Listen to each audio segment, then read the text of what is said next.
redness, there's squareness, there's smoothness, there's roundness, there's noisiness. But what's matter? What's it look like? Well, Locke would say that we abstract the idea of matter in general from all of these other physical things, physical experiences. What do you abstract? You know, if it's not red and it's not blue, if it's not square and it's not round, if it's not noisy and it's not quiet, it's not anything. But couldn't you say that since we're not defining? Oh, sure, he's not claiming infinite knowledge, but I think that if you affirm matter, he would say you're claiming something you don't know. You're trespassing on unknown ground much more than the person who denies it. Come again?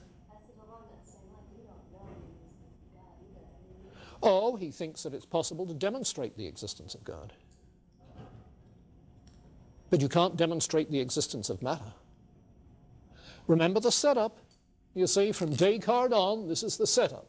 The mind, which we know directly, has ideas purportedly of matter, the material world, other minds, and God. And according to Descartes, we have to prove all of those three exist. Well, you see, Descartes thought we could prove all three. All that Berkeley is saying is, no, we can't prove that. We can still prove the rest. Got it?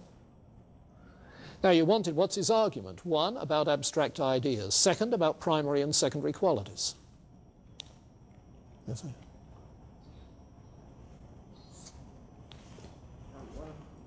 I had trouble with was jumping from that, judging from the uniformity of nature, we obviously can see the God that he wanted to put forth. You know, I was wondering, like, what about like the possibility of the malevolent deity and stuff like that? I wonder, like, which possibility? Of like a malevolent deity as opposed to Yahweh. How would he respond to that?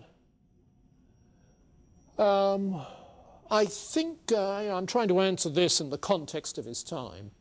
I think he would say that the orderedness of nature, its abundant provision for human need, etc., is plenty evidence that the Creator is wise, powerful, good. You see?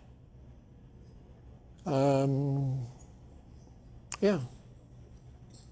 Yeah, that's the standard line of argument there.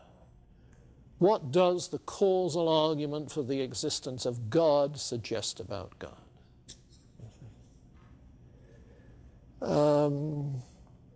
Now, keep in mind that the concept of God as good also has a history that goes back through the Middle Ages to Plato. God as the good. What is the good? Well, the good in that sense is the ideal that that all nature yearns for. You see? Yeah. And so I suppose you'd say that Berkeley might well be saying God is good, because that by definition is what the term God entails.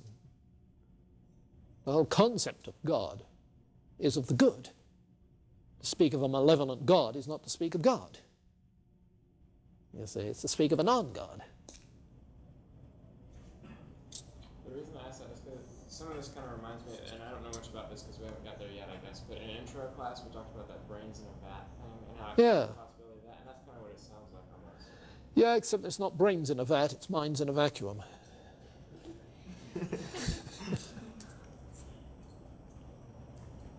Yeah. Yeah, you just have difficulty getting out of your customary way of thinking. Okay.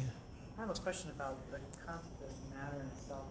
That, as we understand it today, I guess my concept is that things are made up of tiny particles with electrons and protons and nucleus. So when I think of matter, I think it's denying that there's anything that makes up a solid thing. Yeah. Do we have a concept now that matter is something that's physically real, like particles? Like when Elizabeth Elliot mentioned in a glass of water, the grains of sand. Well, I think of something, little grains of sand that are so small, but when they're all taken together, you get something. Yeah, sometimes the history of scientific thought through the 19th century into the 20th is captioned like this: the dematerialization of matter. The dematerialization of matter. And you can see the change that's gone on, because back in the 18th century, matter was composed of atoms. Atoms are little pellets of matter, of indivisible stuff, you see.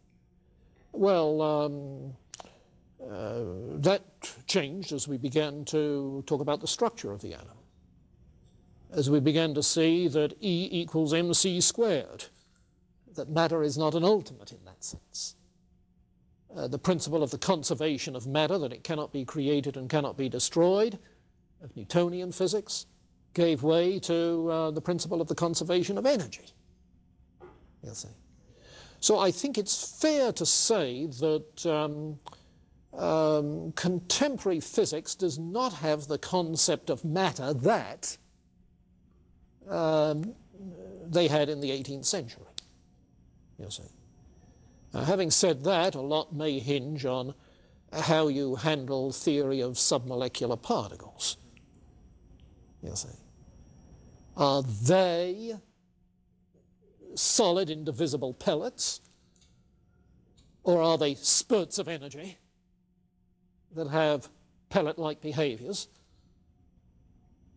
You see. So no, I think this, and this is another side of the thing that Berkeley is doing that I think is much more far-reaching than anything he said. I think the question is whether the Newtonian conception of matter has any empirical basis, any scientific basis.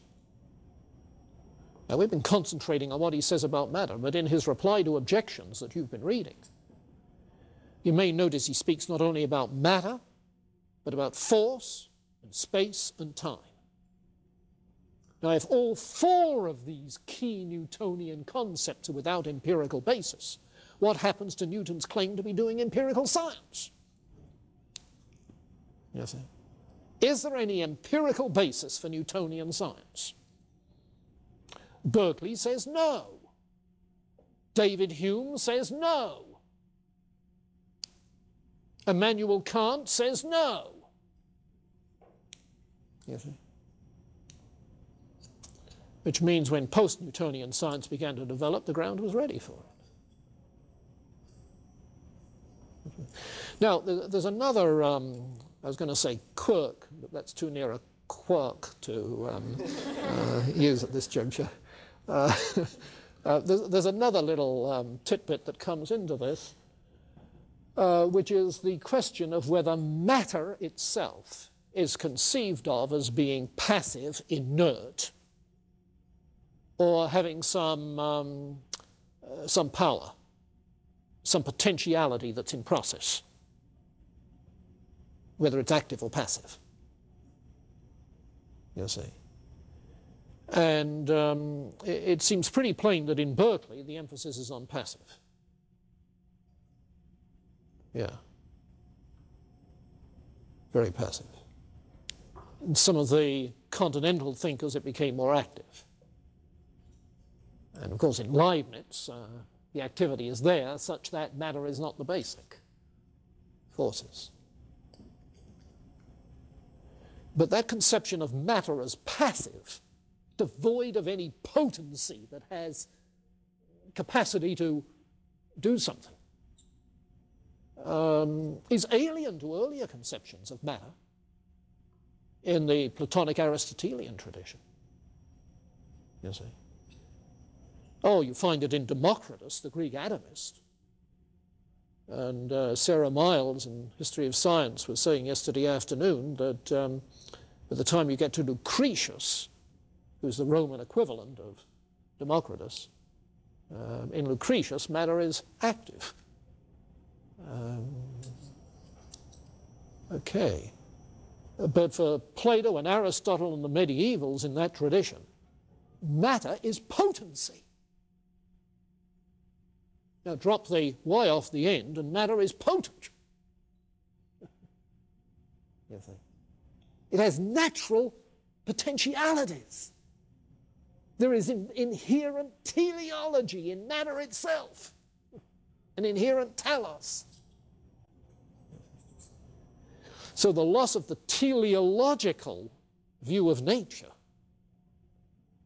that came with the scientific revolution introducing mechanistic science, you see, changed the conception of matter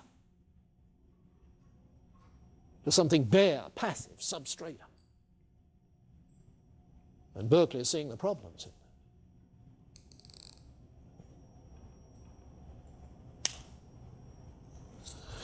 that. Okay. Anything more about problems? Resurrection of the dead? Well, he addresses that. Yeah. Easy enough. You know, if you saw someone resurrected from the dead, what would you see? Well, Berkeley says, yes, that's what God provides. What's the difference? If you were resurrected from the dead, what would you experience? Well, that's what God provides. What's the difference? You see, so matter changes nothing empirically. In other words, what Berkeley is trying to do is to maintain a position that confines itself to what is supportable by empirical evidence. Remember Locke's evidentialism? That we should proportion our beliefs to the evidence. And Berkeley is taking his advice. You see, proportioning belief to the evidence. Yeah. Well, okay, I hope you read carefully that reply to objections that he has from 255 onwards. You've got about 20 pages of it. And if you want the reply to theological objections that he faces, go look up the full edition of his Principles of Natural Knowledge. They're all there. Any theological problem you have, Berkeley, at least you have with his view, Berkeley responds. Okay. Now, a few minutes, let me make some introductory comments about David Hume so that you can get off to a running start in that regard.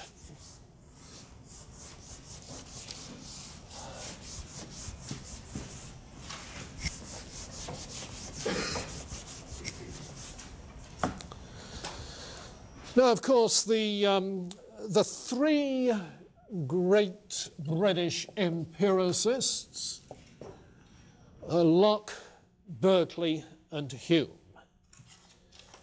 And it might help to try and identify quickly what distinguishes them. Locke seems to be a metaphysical dualist.